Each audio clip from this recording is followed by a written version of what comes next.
You can now get a 30-day trial to experience The Athletic for free. Visit the link in the description below to try it now.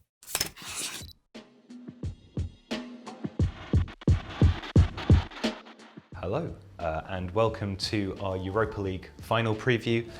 Ole Gunnar Solskjaer's Manchester United against Unai Emery's Villarreal. A reminder that we've launched Tifo IRL, which is Tifo but in real life. If you like this kind of video, go across to that channel. JJ and I have already picked our team of the season and you'll be able to see that there. So I'd encourage you to do that. We're going to have a quick look today at how Manchester United attack, some of the things that Villarreal are going to have to do to defend against that, and then swap it over and explain how Villarreal look to build up an attack and some of the things that United will need to do. So let's get started.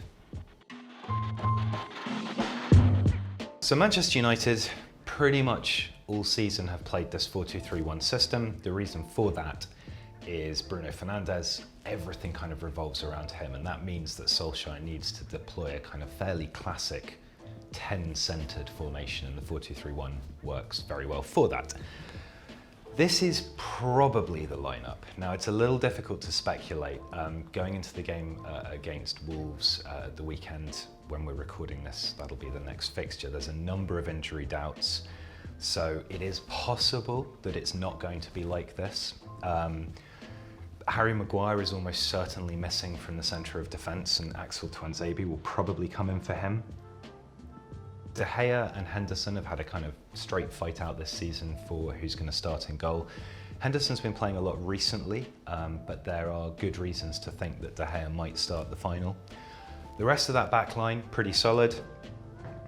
Fred and McTominay in central midfield, again, they're likely to start if they're both fit. Solskjaer does have options if that doesn't happen. So if we move them down here, we could see, for example, a double pivot of Pogba and Matic instead. But let's work on the assumption that these guys are going to be fit, and it'll be pretty much a first choice. Right-hand side, Mason Greenwood, Marcus Rashford, you know, it's difficult to choose there. Greenwood brings certain things, Rashford brings certain things, and we're not going to speculate about who's going to start. We'll leave Greenwood in here for this.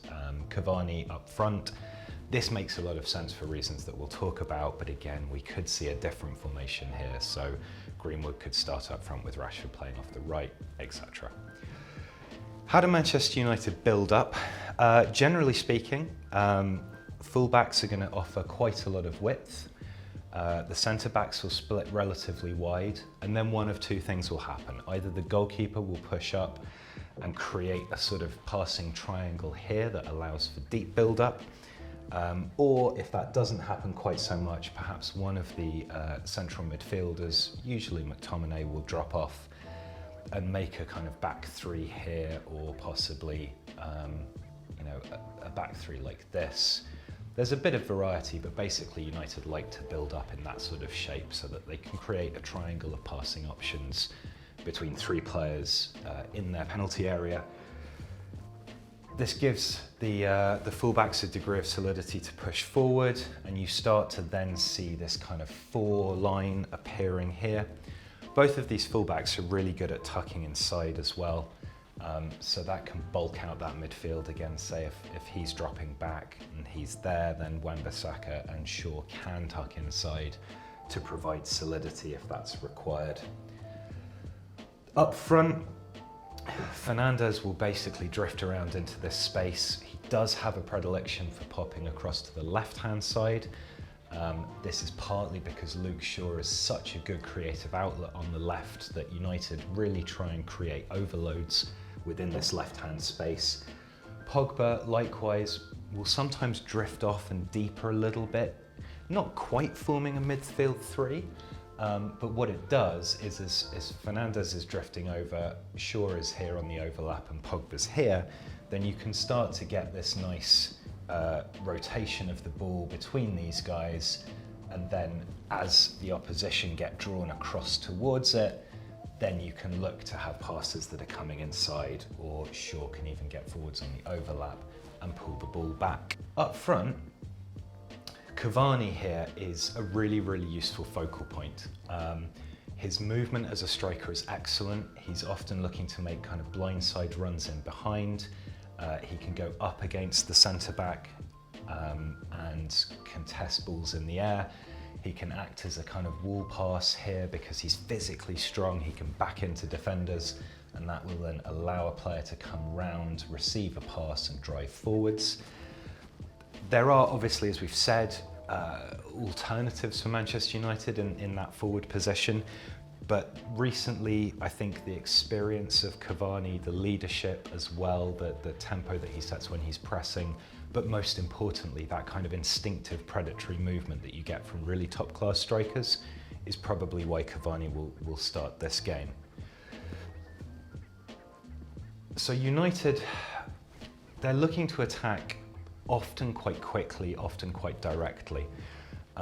So this build-up will hopefully, for United's sake, encourage the opposition forwards.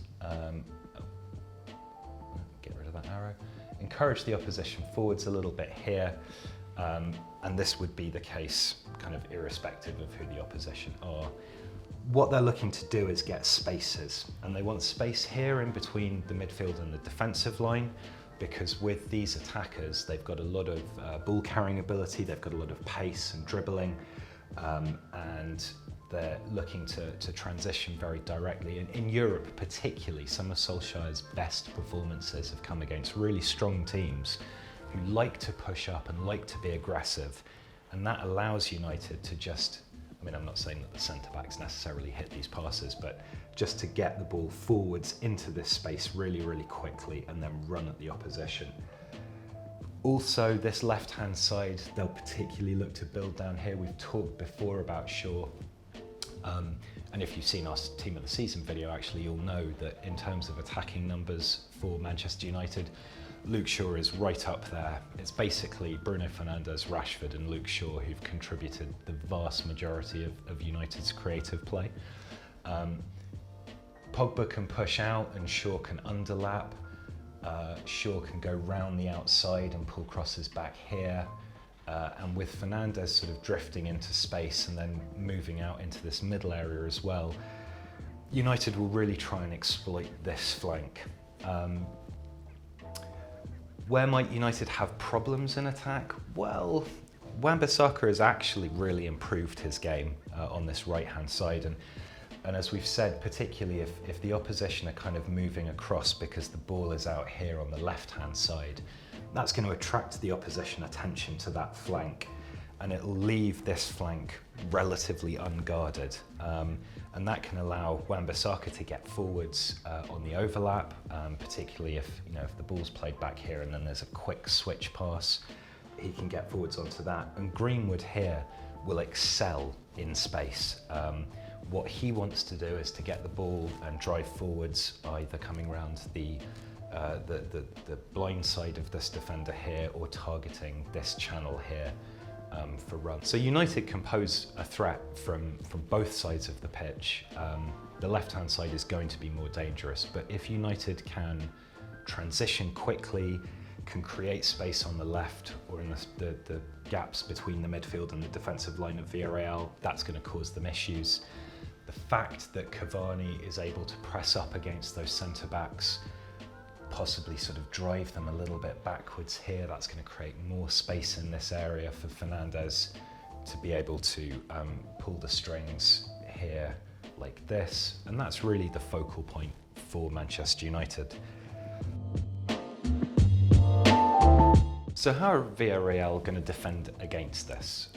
Generally speaking, they use a 4-4-2 shape, and that's a 4-4-2 shape in a kind of low and mid block here. The strikers, Gerard Moreno and Paco Alcacer, will look to push a bit. If the ball is with the centre-backs, you can expect them to push forwards, and one of the central midfielders will probably push up into this sort of space and try and guard these passing lanes here from the centre-backs to the central midfielders. But by and large, although Villarreal are more aggressive than quite a few Spanish sides in their pressing in the attacking third, Once the ball has bypassed the attacking third, you can expect the strikers to kind of cease getting involved in the game in a pressing regard, waiting for clearances, long balls, passes, hovering in this space here, and then you see this blocking shape originate. So, one of the things that Villarreal do that's quite interesting defensively, that I think will be of some use against Manchester United, is that they have a tendency with their fullback and their wide attacking player to kind of double up. What do I mean by this? So let's say, for example, that Luke Shaw's come up here on the overlap and Paul Pogba has dropped inside here to kind of link play, which is quite standard. Gaspar here, the right back, will actually tuck inside and create more of a narrow back four, and the wide right attacking player will be responsible for marking that area. What that means is that they don't follow their man inside and expect the fullback to come up and guard this space on their own. The reason that that's advantageous is because, as you can see, by doing this, particularly if this midfielder is still trying to go kind of 2-on-2 there, or if he's dropped off to mark him, that leaves a lot of space in here. And if Cavani can get free there, or Fernandes can get free and make a run there, or Pogba can burst past here, there's nobody really occupying and defending this particular area. Let's draw this area on so we can see. Like that. And that's obviously a really dangerous channel to get the ball into, because if Luke Shaw can get himself into here by bursting pass, or if Pogba can get himself into here and take a pass from Shaw, then it's very easy to pull the ball back across into a dangerous area, and then you've got players that are bursting forwards that can get on the end of that. Because Villarreal don't do that, because he will stay here, Gaspar will stay tight on this right-hand side and keep this compactness in the back four, and Trigueros will go out and deal with this. You get this kind of lopsided back five shape. Gomez will tuck in a little bit here. While that does sometimes leave a player free here, and obviously there are ways of compensating for that, what it means is that this space is guarded, and it's much, much harder for teams to try and advance the ball through that channel and then get behind the Villarreal defence and pull the ball back. So that's one thing that's worth looking out for. Villarreal will also look to defend the space in front of their back four quite assertively. Capoue particularly will drop back and defend this area. And it's a kind of natural inclination for them to look to sort of compress this space and defend quite deep. That will be tricky for United, because United want to generate that space and they want to have room in here between the midfield and the defensive lines to be able to exploit. So the way that Villarreal defend, both with that space consideration there and also the doubling up in the wide areas, does mean that their natural system, their natural way of defending, is quite well geared towards nullifying United. Now, there are areas that United can exploit. If this happens, Villarreal are going to be very wary about coming into a back five here. Sorry, not a back five, a back six. So it's unlikely that both the wide attackers would do this. That could leave a lot of space if that were to happen for Wan-Bissaka to make these infield runs. If United are able to circulate the ball quickly around, then everyone's going to be over here, and that will leave a lot of space on this far side.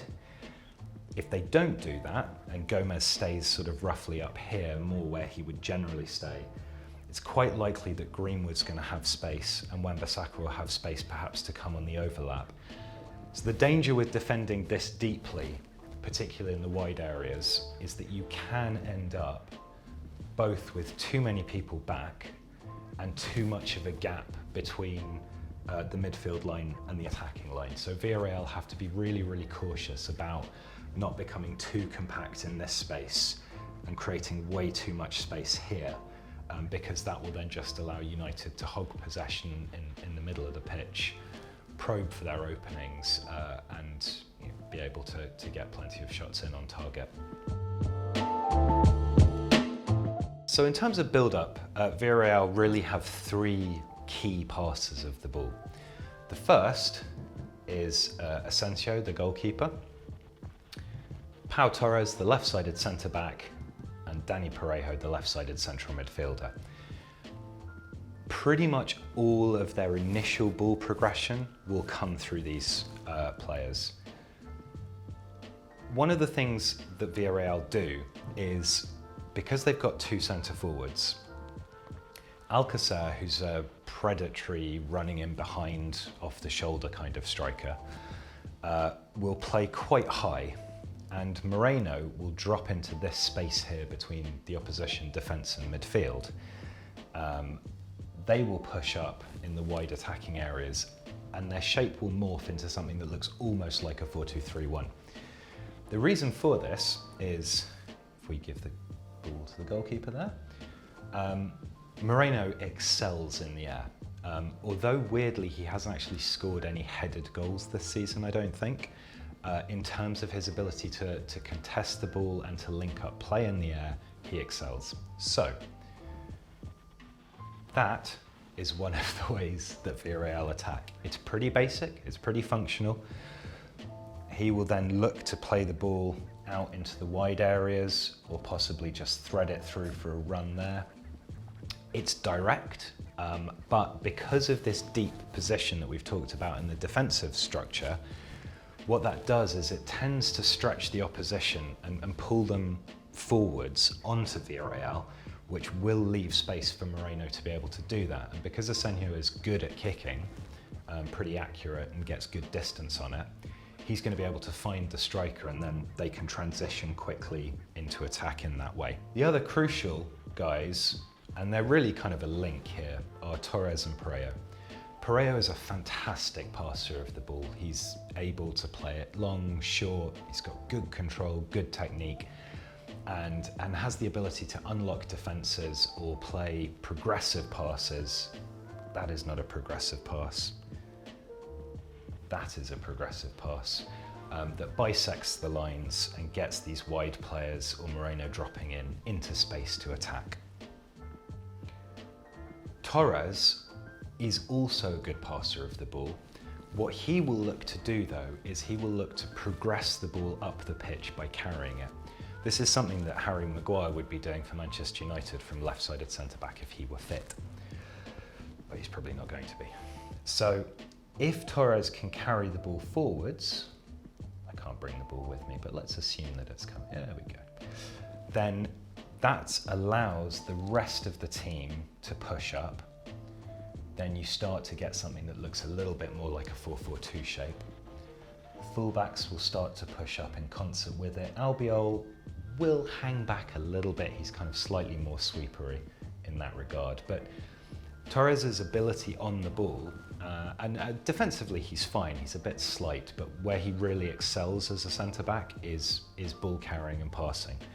So the further he gets up the pitch, the further Villarreal are able to get up the pitch, and this will then start to squeeze the opposition back. And it's a really, really good way of them progressing the ball, because once he's up here, he can then start to find these sorts of passes himself, get the ball into Parejo, and then all of a sudden you've got 5 or 6 players that are in attacking positions and can start to push even higher for Parejo to then be able to find them. Villarreal do like to progress the ball centrally to start with, but then in terms of generating really good attacking opportunities, the play starts to focus out wide. The wide attackers will tend to tuck inside, and the fullbacks will then look to push up. Trigueros is particularly good at tucking inside because he has actually played as a central midfielder sometimes. Villarreal have occasionally used a 4-3-3, and then Trigueros is kind of playing more like this, and will look to push up into these sorts of spaces. So if the two centre forwards are effectively pinning the centre backs, and the United fullback here is dropped back, good defensive position, what will happen is that Villarreal will try and go 2 for 1 on the fullback here. If they can generate a really quick overlap, then obviously that's what they'll do, and they'll look to pull the ball back across there. However, if this defending is going well and Shaw's able to hold them up, they will actually slow down and become quite patient and play the ball, maybe back off a little bit here, try and draw them forwards, play the ball back to and fro here. Because what they really want is for one of the midfielders to come back like that and try and join in. And the reason that they want to do that is because this channel here, that's not a channel, that's a channel. This channel here then becomes unguarded. And Capoue can then burst through in here, and if the ball is threaded through to him, either way like that, then he becomes a really strong threat arriving into the box from late. That will afford him a shooting opportunity there, or he can get towards the byline and pull the ball back. So although they will attack with pace out wide and they will definitely hit early crossing opportunities where possible, if that doesn't work, rather than what some teams do, which is to recycle the ball all the way back and try and play it through, they'll become much more patient but still in an aggressive wide area and try and draw the opposition towards them, particularly in this sort of channel here, clear space for an on-running midfielder, and then generate an opportunity to attack through the lines. So now we've seen how Villarreal attack and build up.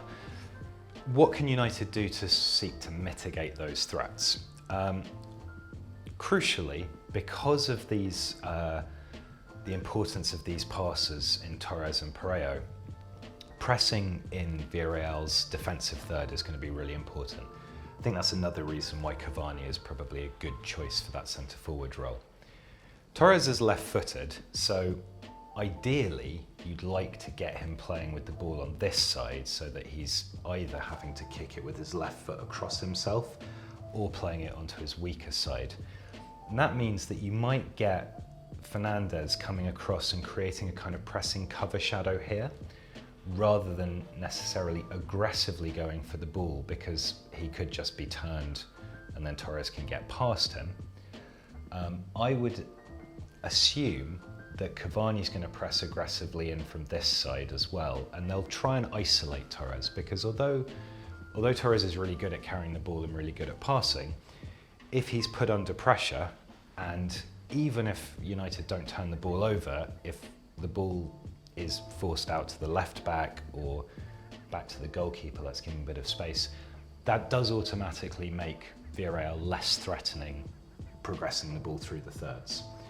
So they may also try to force the ball out to this left-hand side, in which case what you might see is Cavani pressing from this side, Fernandes dropping off and kind of forming a pressing cover shadow here so that this pass into central midfield isn't available. If United look to dominate this area as well, that makes that pass quite difficult. So you're effectively isolating a passing angle out to the fullback.